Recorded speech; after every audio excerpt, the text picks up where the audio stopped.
Classroom by Chanchala Das YouTube চ্যানেলে তোমাদের সকলকে স্বাগত। আশা করি তোমরা সকলেই খুব ভালো আছো। আজকে আমি তোমাদের সঙ্গে কলিঙ্গ দেশে ঝড় বৃষ্টি অর্থাৎ নবম শ্রেণীর কলিঙ্গ দেশে ঝড় বৃষ্টি কবিতার প্রশ্নোত্তর নিয়ে আলোচনা করব।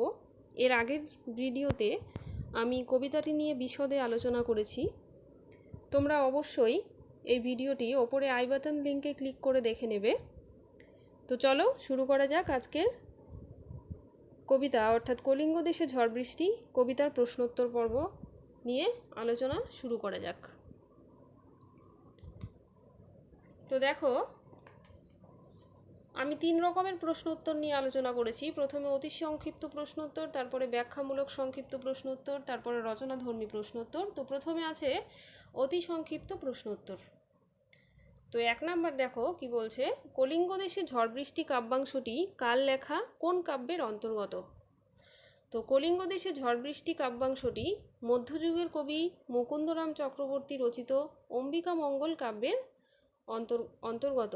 তোমরা অবশ্যই এর যে মূল কাব্য অর্থাৎ অম্বিকা মঙ্গল বা চণ্ডী মঙ্গল এই নামটা অবশ্যই মনে রাখবে, কেননা এরকম করে দিয়ে দিতে পারে যে কলিঙ্গ দেশে ঝড় বৃষ্টি কাব্যাংশটি কোন কাব্যের অন্তর্গত, তখন তোমরা বলবে যে অম্বিকা মঙ্গল কাব্যের অন্তর্গত। তারপরে দেখো 2 নাম্বার কি বলছে, মুকুন্দরাম চক্রবর্তী রচিত চণ্ডীমঙ্গল কাব্যটি কি নামে পরিচিত? তো তোমাদের আমি আগেই বলেছি মুকুন্দরাম ছিলেন মধ্যযুগের কবি। তো মধ্যযুগে আমরা 3 ধরনের মঙ্গল কাব্যের পরিচয় পাই, মনসামঙ্গল, চণ্ডীমঙ্গল আর ধর্মমঙ্গল। তো এই মুকুন্দরাম চক্রবর্তী হলেন চণ্ডীমঙ্গল কাব্যের রচয়িতা। ঠিক আছে, তো এখানে দেখো কি বলছে যে মুকুন্দরাম চক্রবর্তী রচিত চণ্ডীমঙ্গল কাব্যটি আবার কি নামে পরিচিত? তো উত্তর হচ্ছে গিয়ে মুকুন্দরাম চক্রবর্তী রচিত চণ্ডীমঙ্গল কাব্যটি অভয়ামঙ্গল, চণ্ডিকা মঙ্গল, কবিকঙ্কন চণ্ডী, অম্বিকা মঙ্গল প্রভৃতি নামে পরিচিত। তারপরে 3 নাম্বার দেখো কি বলছে, মুকুন্দরাম চক্রবর্তী রচিত চণ্ডীমঙ্গল কাব্যটির কয়টি খণ্ড ও কি?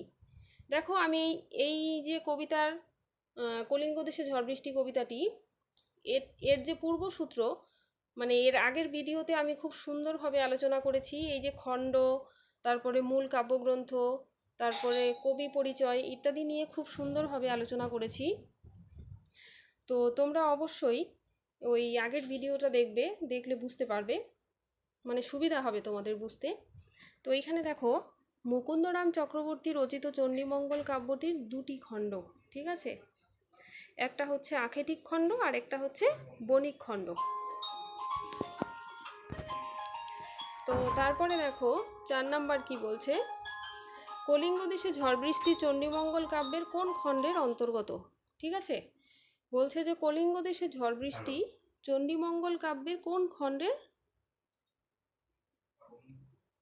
অন্তর্গত?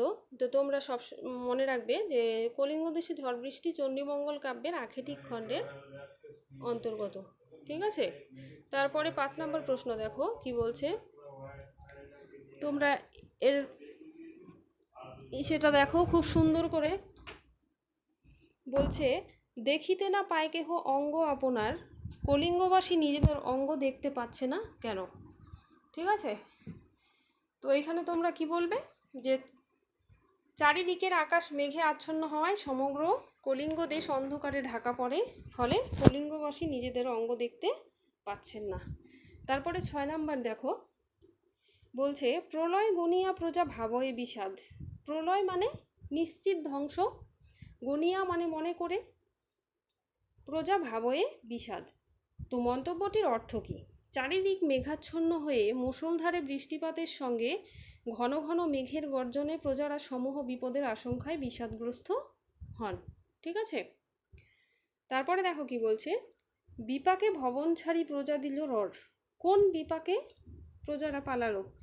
তো এখানে তোমাদের প্রথমেই জানতে হবে, বিপাকে আমরা সাধারণভাবেই বুঝলাম যে কলিঙ্গ দেশে প্রচণ্ড ঝড় বৃষ্টি শুরু হয়, যার ফলে প্রজারা কি হয়, বিপাকে পড়ে। তো রর কথার অর্থ হচ্ছে দৌড়।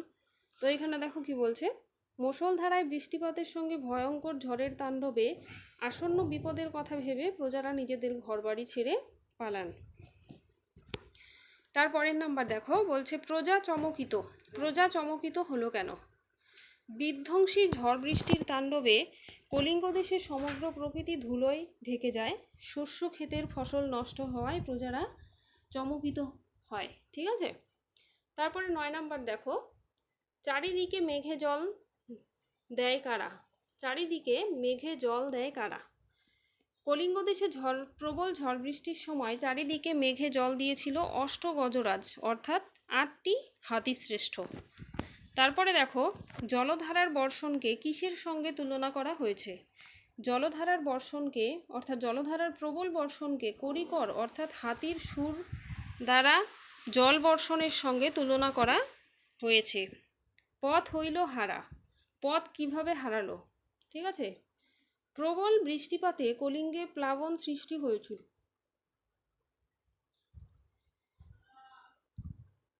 কি বলছে? প্রবল বৃষ্টিপাতে কলিঙ্গে প্লাবন সৃষ্টি হয়েছিল।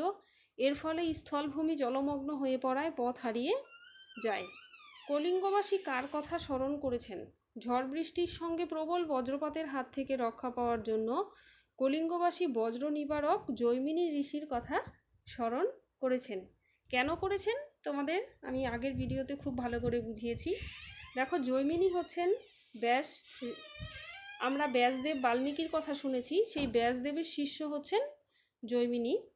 তো আগেকার দিনে লোকেদের মধ্যে জনশ্রুতি ছিল যে জৈমিনীর নাম স্মরণ করলে বজ্রপাতের হাত থেকে রক্ষা পাওয়া যায়। এই জন্যই সাধারণ মানুষ কি করেছিল? জৈমিনী ঋষির নাম স্মরণ করেছিল।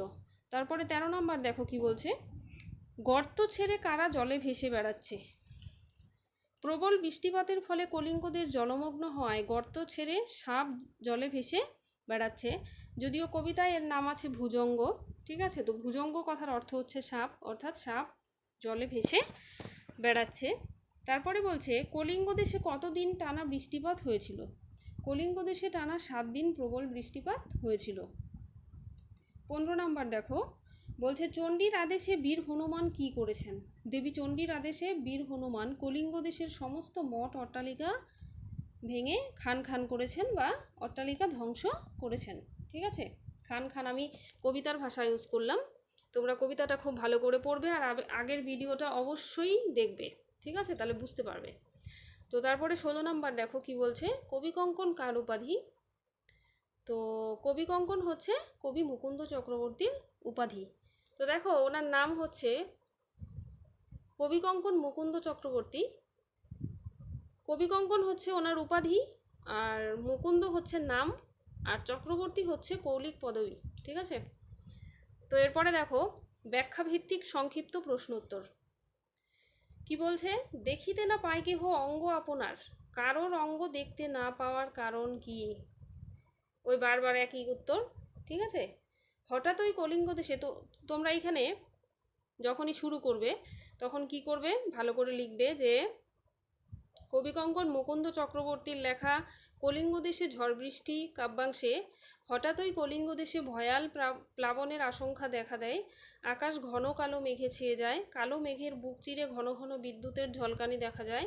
চতুর্দিকে কালো মেঘের সমাবেশের ফলে সমগ্র কলিঙ্গ দেশ অন্ধকারে ঢেকে যায় এবং অন্ধকার এতটাই গাঢ় হয়ে ওঠে যে তা ভেদ করে প্রজারা নিজেদের চেহারা পর্যন্ত দেখতে পাচ্ছিল না। এই জন্যই এখানে বলা হয়েছে দেখিতে না পায় কেহ অঙ্গ আপনার। ঠিক আছে, খুবই সোজা, একটু ভালো করে পড়বে তাহলেই বুঝতে পারবে। 2 নাম্বার দেখো কি বলছে, ঈশানে উড়িল মেঘ সঘনে চিকুর। ঠিক আছে, তো এখানে তোমাদের এর মানে জানতে হবে। ঈশান মানে কি? দেখো, ঈশান মানে হচ্ছে উত্তর পূর্ব কোণ, আর চিকুর কথার অর্থ হচ্ছে, চিকুর স্বাভাবিক অর্থে চুল ব্যবহার হয়, কিন্তু এইখানে বজ্রপাত অর্থে ব্যবহৃত হয়েছে। ঠিক আছে, বা বিদ্যুৎ আর কি, বিদ্যুতের যে ঝলকানি ওই অর্থে ব্যবহৃত হয়েছে। তো উত্তরটা খেয়াল করো, বলছে উদ্ধৃতাংশটির তাৎপর্য ব্যাখ্যা করো। তো এখানে প্রথমে আমি বললাম যে শুরু কিভাবে করবে। শুরু করবে যে কবি কঙ্কন মুকুন্দ চক্রবর্তীর লেখা কলিঙ্গ দেশে ঝড় বৃষ্টি কাব্যাংশে আমরা দেখতে পাই যে কলিঙ্গ দেশে প্রবল ঝড় বৃষ্টি সর্বনাশ ডেকে আনে। উদ্ধৃতাংশটিতে সেই ভয়াল বিপর্যয়ের কথা বর্ণনা করা হয়েছে। কলিঙ্গ দেশে আকাশে উত্তর পূর্ব অর্থাৎ ঈশান কোণে মেঘের ঘনঘটায় চারিদিক অন্ধকারাচ্ছন্ন হয়ে পড়েছে। সেই মেঘের বুক চিরে নিরন্তর বিদ্যুতের ঝিলিক পরিস্থিতিকে আরও ভয়াবহ করে তোলে। খুব সুন্দরভাবে আলোচনা করা আছে, একটু ভালো করে পড়বে। তারপরে দেখো কি বলছে, কলিঙ্গে উড়িয়া মেঘ ডাকে উচ্চনাদ। কলিঙ্গের অবস্থান উল্লেখ করে উদ্ধৃতাংশটির ব্যাখ্যা করো। তো একইভাবে শুরু করবে। তো এখানে দেখো কি বলছে, বর্তমান উড়িষ্যার, আগে আমরা দেখব কলিঙ্গ বলতে কি বোঝায়, ঠিক আছে। তো কলিঙ্গ বলতে বর্তমান উড়িষ্যার বেশিরভাগ অংশ, অন্ধ্রপ্রদেশের উত্তরভাগ আর মধ্যপ্রদেশের কিছুটা অংশ জুড়ে ছিল প্রাচীন এই কলিঙ্গ প্রদেশ। তো দেশ কথাটা এখানে কবি একটু মানে ভালো করে ব্যাপারটাকে বোঝানোর ক্ষেত্রে তিনি প্রদেশ না উল্লেখ করে এটাকে কি বললেন, দেশ বললেন, ঠিক আছে। তো এরপরে দেখো কি বলছে, কবিকঙ্কন মুকুন্দ চক্রবর্তী রচিত কলিঙ্গ দেশে ঝড় বৃষ্টি কাব্যাংশে কলিঙ্গ দেশে ভয়াবহ প্লাবনের বর্ণনা করা হয়েছে। কলিঙ্গের আকাশ সহসা ঘন কালো মেঘে ছেয়ে যায়, ঈশান কোণে মেঘের আড়ম্বর, ঘন ঘন বিদ্যুতের ঝলকানি দেখা যায়, দূর দিগন্তে মেঘের গম্ভীর ধ্বনির সঙ্গে সঙ্গে কালো মেঘরাশিতে আকাশ ঢেকে যায়, মেঘের প্রবল প্রবল গর্জনের সঙ্গে শুরু হয় কি, মুষলধারায় বৃষ্টি। দেখো মুষলধারা কথার অর্থ হচ্ছে অবিরত, মানে একভাবে যে বৃষ্টিটা হয়, কোনো তার শেষ নেই। তোমরা ভালো করে কবিতা পড়লে বুঝতে পারবে যে কলিঙ্গ দেশে যখন এই ঝড় বৃষ্টি শুরু হয়েছিল তখন দিন রাত আর সন্ধ্যার কোনো পার্থক্য বুঝতে পারছিল না কারা, কলিঙ্গ দেশের প্রজারা, ঠিক আছে। সমগ্র কলিঙ্গ মেঘের গুরুগম্ভীর শব্দে কেঁপে ওঠে। তারপরে 4 নম্বর দেখো কি বলছে, বিপাকে ভবন ছাড়ি প্রজা দিল রর। এই লাইনটা দিয়ে আমি একটা শর্ট প্রশ্ন মানে করলাম। তো এখানে তো বললাম যে রর মানে হচ্ছে দৌড়, তো প্রজাদের এই বিপাকের কারণ কি, ঠিক একই ওই রকমই মানে একই হবে যে কলিঙ্গ দেশে ঝড় বৃষ্টি কাব্যাংশ থেকে নেওয়া উদ্ধৃতাংশে কলিঙ্গ দেশের বিপন্ন প্রজাদের কথা বোঝানো হয়েছে। কলিঙ্গ দেশে প্রবল ঝড় বৃষ্টি বিপর্যয় ডেকে আনে, কলিঙ্গ দেশে প্রবল বর্ষণের সঙ্গে মেঘের গম্ভীর তাণ্ডবে সেখানকার প্রজারা সমূহ বিপদের আশঙ্কায় ঘরবাড়ি ছেড়ে পালিয়ে যায়। 5 নাম্বার কি বলছে, কলিঙ্গে সঙরের সকল লোক যে জৈমিনী। তো কলিঙ্গবাসীর জৈমিনীকে স্মরণের কারণ কি, তো এখানে দেখো বলছে কলিঙ্গ দেশে ঝড় বৃষ্টি কাব্যাংশে উল্লিখিত জৈমিনী হলেন একজন,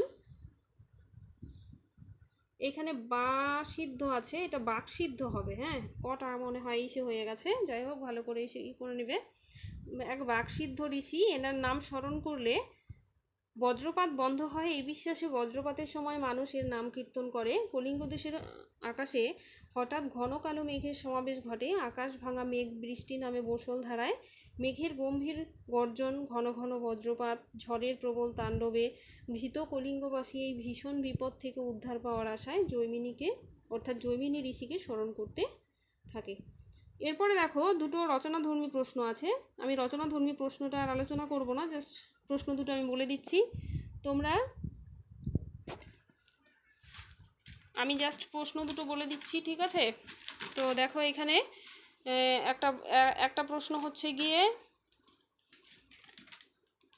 কি বলছে, বিপাকে ভবন ছাড়ি প্রজা দিল রর। কি বলছে, বিপাকে ভবন ছাড়ি প্রজা দিল রর, কোথাকার প্রজা, কি কারণে তারা বিপাকে পড়েছিল, তাদের পরিণতি কি হলো। দেখো এখানে নাম্বারিং করা আছে, প্লাস চিহ্নটা ওঠেনি বাই মিস্টেক, হ্যাঁ। তো এখানে কোথাকার প্রজা এটা 1 নাম্বার, কি কারণে তারা বিপাকে পড়েছিল এটা 2 নাম্বার, আর তাদের পরিণতি কি হয়েছিল সেটাও 2 নাম্বার। তো তোমরা একটু ভালো করে এটা দেখে নেবে। আর তারপরে এটা আলোচনা এখানে খুব সুন্দরভাবে করা আছে। তারপরে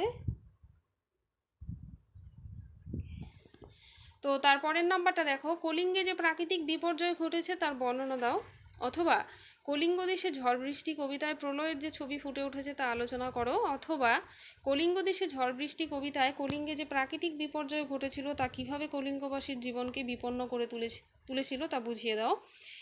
তো এখানে দেখো একটা প্রশ্নই বিভিন্নভাবে ঘুরে আসতে পারে। প্রথমে আছে যে কলিঙ্গে যে প্রাকৃতিক বিপর্যয় ঘটেছে তার বর্ণনা, দ্বিতীয়টা দেখো অথবা দিয়ে আছে কলিঙ্গ দেশে ঝড় বৃষ্টি কবিতায় প্রলয়ের যে ছবি, মানে একই প্রাকৃতিক বিপর্যয় প্রলয়, ঠিক আছে। তারপরেরটাতে দেখো যে কলিঙ্গ দেশে ঝড় বৃষ্টি কবিতায় কলিঙ্গে যে প্রাকৃতিক আবার একই প্রসঙ্গ, তার মানে প্রাকৃতিক বিপর্যয় বা প্রলয় দিয়ে যখনই প্রশ্ন আসবে তখনই একই উত্তর হবে, এটা তোমাদের আগে ভালো করে বুঝে নিতে হবে, ঠিক আছে। তো অবশ্যই তোমরা এর একটা পিডিএফ ফাইল করা আছে, নিচে ডেসক্রিপশন বক্সে গিয়ে অবশ্যই পিডিএফ ফাইলটা কি করবে, ডাউনলোড করে নেবে, ঠিক আছে। আমি এটা নিয়ে আর ডিটেলসে আলোচনা করছি না, এর পরের ভিডিওতে আমি আবার পরের যে নেক্সট গল্প আছে সেটা নিয়ে আলোচনা করব, মানে দুটো জিনিসে হয়ে গেল, গদ্য পদ্য প্রথমত এর আগে আমি আলোচনা করলাম ধীবর বৃত্তান্ত, তারপরে হচ্ছে এই কলিঙ্গ দেশে ঝড় বৃষ্টি, এরপরে সম্ভবত ইলিয়াস নামে গল্প আছে যেটা আমি আলোচনা করব। তো দেখো আমি যতদূর পারছি চেষ্টা করছি ভালো করে করার। তো তোমাদের যদি ভিডিওটি ভালো লাগে অবশ্যই লাইক, শেয়ার, কমেন্ট এবং অবশ্যই সাবস্ক্রাইব করবে এবং আমাকে উৎসাহ দিবে যাতে আমি এরপরে আরও ভালো ভিডিও নিয়ে আসতে পারি। ঠিক আছে, সবাই খুব ভালো থাকবে, দেখা হচ্ছে পরের ভিডিওতে। ধন্যবাদ।